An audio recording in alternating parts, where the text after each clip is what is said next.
Okay, guys, now I have started a whole flood of controversy with my last video referring to the ABC versus the coilovers.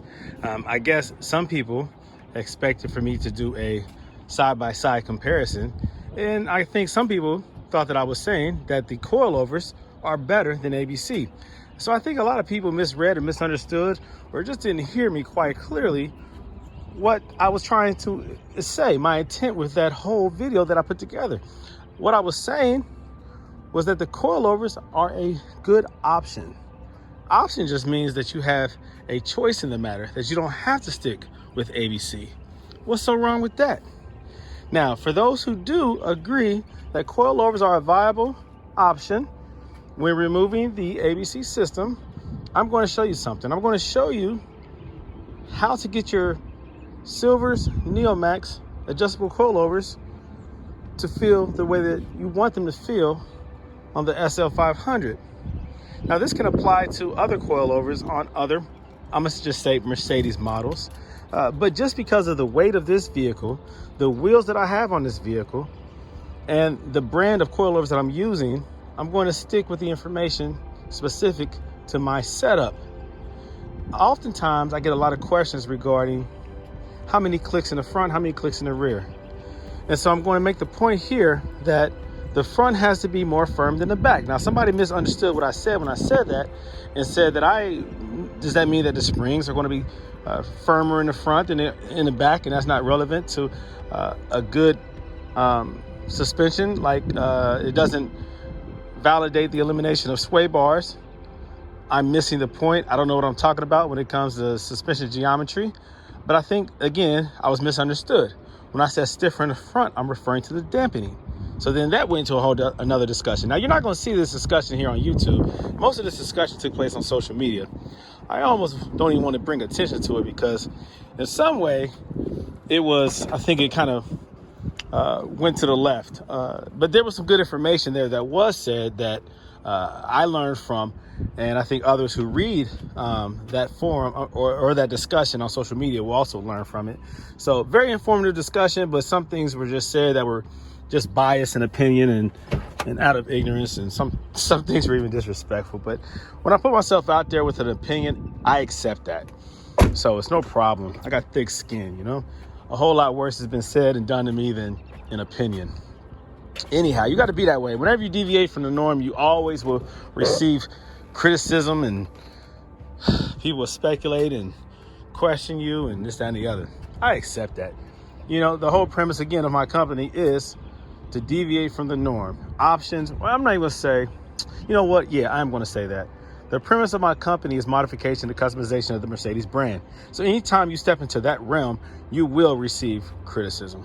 Most of it will be destructive, but I'm here to help those who choose to do something different.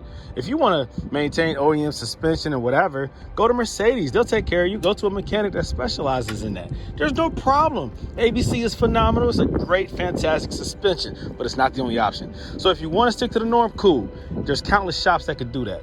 Take it to Mercedes. They're specialists. They know what they're doing. They designed the system. But if you want to try something different, that's what I'm all about. Because there's a lot of people out here that will try something different, who doesn't mind being different and still enjoying their car. All right, so let me get to this real quick because I'm on a little rant right now. Now, this is my front driver's side. Your front driver's side and passenger side will be the same. Again, Silvers Neomax coilover, adjustable coilovers for a 2003 SL500. It will be the same on the SL550. Their ABC suspension is I think updated, but it's still, I'm not even positive about that.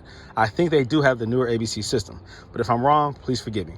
Regardless, the chassis, the design, the frame is still the same, subframe, whatever. All that stuff is still the same. So you can still use these coilovers even on those models. Okay, here we go. Now, clicks. I believe this has 28 adjustable, is it 28? Or 24. I think there's 24 clicks. So let's click backwards and let's see how many I have on the front. Okay. 1, 2, 3, 4, 5, 6, 7, 8, 9, 10, 11, 12, 13, 14, 15, 16, 17, 18, 19, 20, 20. Oh, so my front is set at 20. Let me get that back. 2, 3, 4, 5, 6, 7, 8, 10, 11, 12, 13, 14, 15, 17, 18, 19, 20. So my front is set at 20. Let me just make sure, because the last time I adjusted it was cold and I couldn't really feel the clicks, but I'm pretty sure that I have them adjusted evenly. 1, 2, 3, 4, 5, 6. You might be able to hear the clicks. 7, 8, 9,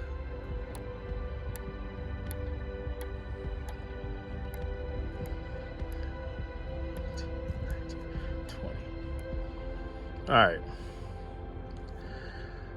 1, 2, 3, 4, 5, 6, 7, 8, 9, 10, 11, 12, 13, 16, 18, 19, 20. Okay, so I have mine set up in the front at 20. Now that's a very firm setup because I believe that the click limit, the firm limit for the dampening is 24. So 20. Now let me tell you, it feels really, really, really good. I adjusted it the other day. I guess I had it at 18 because I did 2 clicks, and it really got me to where I wanted to be. It feels so incredible. Today I was driving it on an entrance ramp, exit ramp, very fast, and it hugs the road. So the front has to be firm. Think about it. Most of the weight for the vehicle is in the front. This motor, you got the transmission right up underneath. So the weight ratio, I feel like the front carries more weight on any car with the front mounted motor. So your rear is going to be softer. The front, the dampening setting, the firmer dampening setting in the front is going to have a greater impact on steering and handling, not necessarily the comfort. The rear is where you get most of the comfort, where you feel it in your bottom. This has most of the influence on how much the car bounces in the rear and reacts to bumps and imperfections in the road. Now in here you see that my speakers are gone, but my amp is still there. I blew my speaker because I had it banging too loud over the summer, and it eventually burnt up. And that's, you know, I was pushing a speaker that I knew couldn't handle the amplifier. Anyways, so I did a cutout, and it's kind of sloppy. So this is what I do not recommend. This is my first time doing this. Now I just pull the carpet back. I still have to get like a cap or something like that to cover that up, because that is horrible. So what I'll do is I'll evenly open this up and then put like a black cap on top of it. You can also Velcro something on top if you want to do that. But that's just me being irresponsible and not having the experience that I have now. So when I do people's cars, I do not do that. Just know that. So anyways, real quick, let me just check out my clicks and just see how I have the rear adjusted. 2, 3, 4, 5, 6, 7, 8, 9, 10, 11. 12. Oh, I have 11 in the rear. 1, 2, 3, 4, 5, 6, 7, 8, 9, 10, 11. Wow, so I have 11 in the rear. Now, I just suggested somebody a whole different setup. I got to change what I told them. Let me see. 3, 4, 5, 8, 9, 10. Okay. 4, 5, 6, 7, 8, 10. So when you do that, do it carefully, slowly. Don't go fast. Allow it to dial, allow the adjustment to take place gradually. Don't just rush it and spin it real fast. Just be cool. So that's 11 in the rear, 20 in the front. That's what I recommend on the SL. And again, that's what works best for this car with the setup that it has. I have 20-inch wheels all the way around, 20 by 10.5. They're dirty, by the way, so don't criticize me. Let's see. So I'm looking at 275 30/20s in the rear, and I'm looking at 245 35/20s in the front. I did that because I have a wide wheel setup, and so I stretched my tires, and I wanted my car low, and so that's the tire size that I chose. But I'm telling you that just to let you know, with the car being low to and close to the tires, that gives me a good setup where it grips very well. It doesn't lean much at all. For those who tell you that it does lean without sway bars, I know why sway bars exist, but I'm telling you, this car is very low heavy and it handles fantastic with the wide wheel offset that I'm using. I'm using spacers on mine to give it the stance that I want. It handles like a race car. It feels incredible. So just know that I'm not playing around when I'm telling you this information. I'm not telling you this because I'm trying to promote Silver's NeoMax, but I'm telling you that this is a good option. You just have to take the time to set your car up right. It's great, I'm telling you. So don't let those who don't know tell you that, you know, the Mercedes engineers knew what they were doing. And so anytime you change what they have done, what they've spent millions of dollars of research into, that you're destroying the car and you don't know what you're doing. I've had those who had the ABC jump in my car and they were impressed by the way my car handles. My car is not special. Only thing that's unique about this car, again, is the adjustable coilovers. I removed the ABC power steering pump out of there and I put aftermarket wheels, you know. And again, I went with 20s with a thin tire. And so the way my car handles is going to be different from yours, but theoretically, you will still have a similar ride. It should be even more plush if you have anything smaller than a 20-inch wheel. So that setup is what works for me. 20 in the front, 11 in the rear. There's no bounce in the back anymore. There's no bounce in the front. The car settles very well whenever I hit a bump in the road or a dip in the road. If you're getting a lot of bouncing, a lot of overreaction, again, your dampening settings will correct that. So your dampening has to be right. Again, with preload, it's simple. Dial it by hand until it's firm, until you can't turn it by your hand anymore. And that's good for preloads. You don't want that spring bouncing around.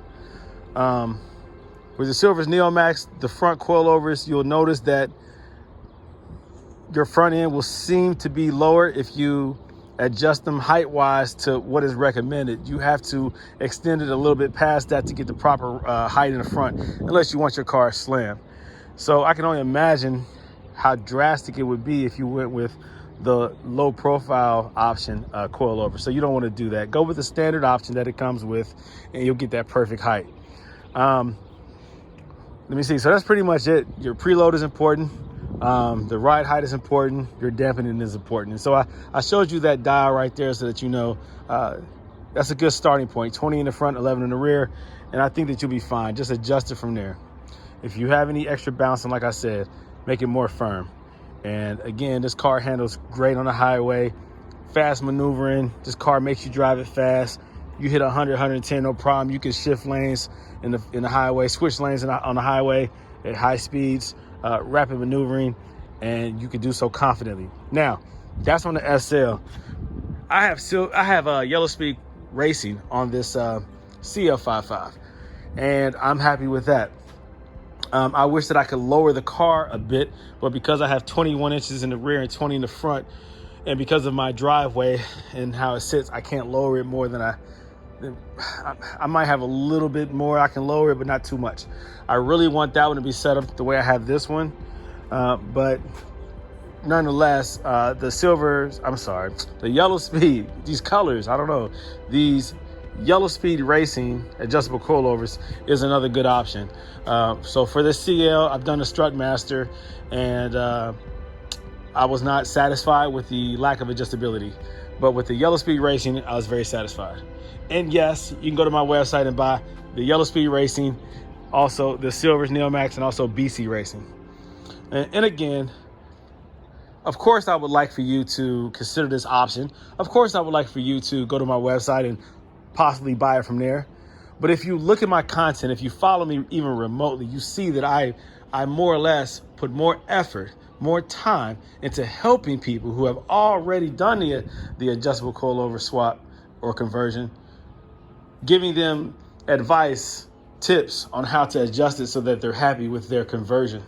I'm not making money off of that. I'm not making money off of that.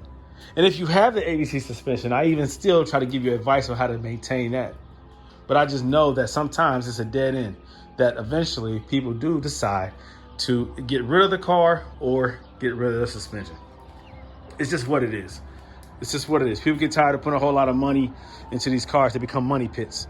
I didn't make up that term, but that's what a lot of people call these cars, money pits. Why do you think they call them that? Because something is always breaking. And 99% of the time it's relative to that suspension. So it's not like I'm a ABC hater. I'm just an ABC realist. I know what it is. And for all those people who talk about, yeah, you can just rebuild them. Yeah, you could do that. Continue to do that if you want to. Fine. The coilovers, the ABC struts, they don't go out as much as the lines do. The accumulators need to be replaced. Lines bust. Oftentimes that's related. Bad accumulators cause too much pressure to build up in the lines and they go. The valve blocks, the O-rings go bad on those. Those have to be rebuilt. The fluid is bad, so that sends contaminants all throughout the system. So that causes issue, including with the struts. So sometimes the struts have contamination in it, causing them to not either go up or down or prematurely fail. And I don't even want to say prematurely. I mean, this car's almost 20 years old. So when things fail, it's just inevitable. Things are going to fail. It's just what it is. It's not a matter of, oh, you can't afford a Mercedes, so why do you have it? That's dumb. That's dumb. That's dumb. Come on, guys. Stop using that same dumb argument. There's a lot of people out here with a lot of money that choose to do otherwise. You don't have to be broke to consider coilovers.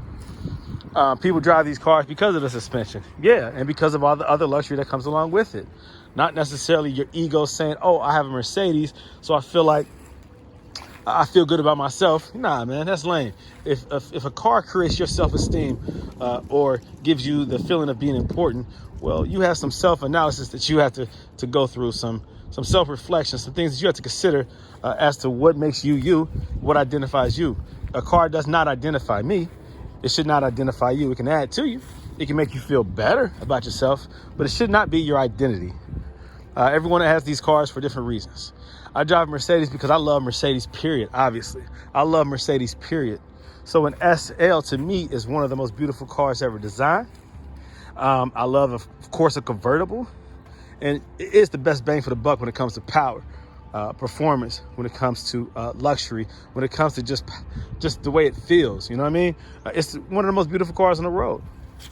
So if the suspension has to be swapped out in order for me to keep it on the road, I'll do that.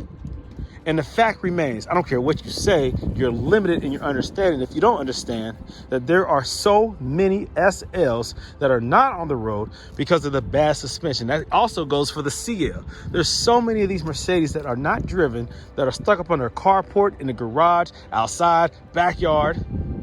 Not really in the junkyard so much because the parts are so valuable. But there's so many of these cars that are down because of the suspension. So many cars that are at shops because of the suspension, because the owner got that invoice or they got that, estimation. Yeah, they got an estimate stating how much it's going to cost to repair. And they like, crap, I got to work some more overtime. I got to pick up a second job. I got to consider, do I really want this car? Should I sell it broken? If you don't believe me, why are there so many on the internet right now that are for sale with ABC problems? People are getting rid of these cars and they're not driving these cars because of the ABC. So if swapping out that ABC suspension allows you to enjoy your car, now, no, you won't have the same luxury of being able to raise the car, of it constantly adjusting. You lose that. But what you gain, again, is a peace of mind and control of your vehicle. You are more in tune, more in touch with your vehicle. I drive this car, it feels like I am the car. I control everything. I control how this car handles. I'm not taking away from the ABC suspension when I'm saying that, but I'm explaining to you what it is once you remove the ABC suspension. You can choose to do whatever you want to do. This is no diss to the active body control, but I'm letting you know that there's options. There's always more than one way to do something. That doesn't mean that you are destroying the car. You are keeping the car on the road so that it can be driven and you can enjoy it. If you won't enjoy a car with coilover swaps, with a coilover swap, what you all like to call a cheap Chinese brand and all that crap, then don't do it. Just don't do it. It's not for you. But for those who don't mind, I am here to help. I'm here to help. That's it. That's it. If you want to do the coilover swap, holla at me. If you have questions about it, holla at me.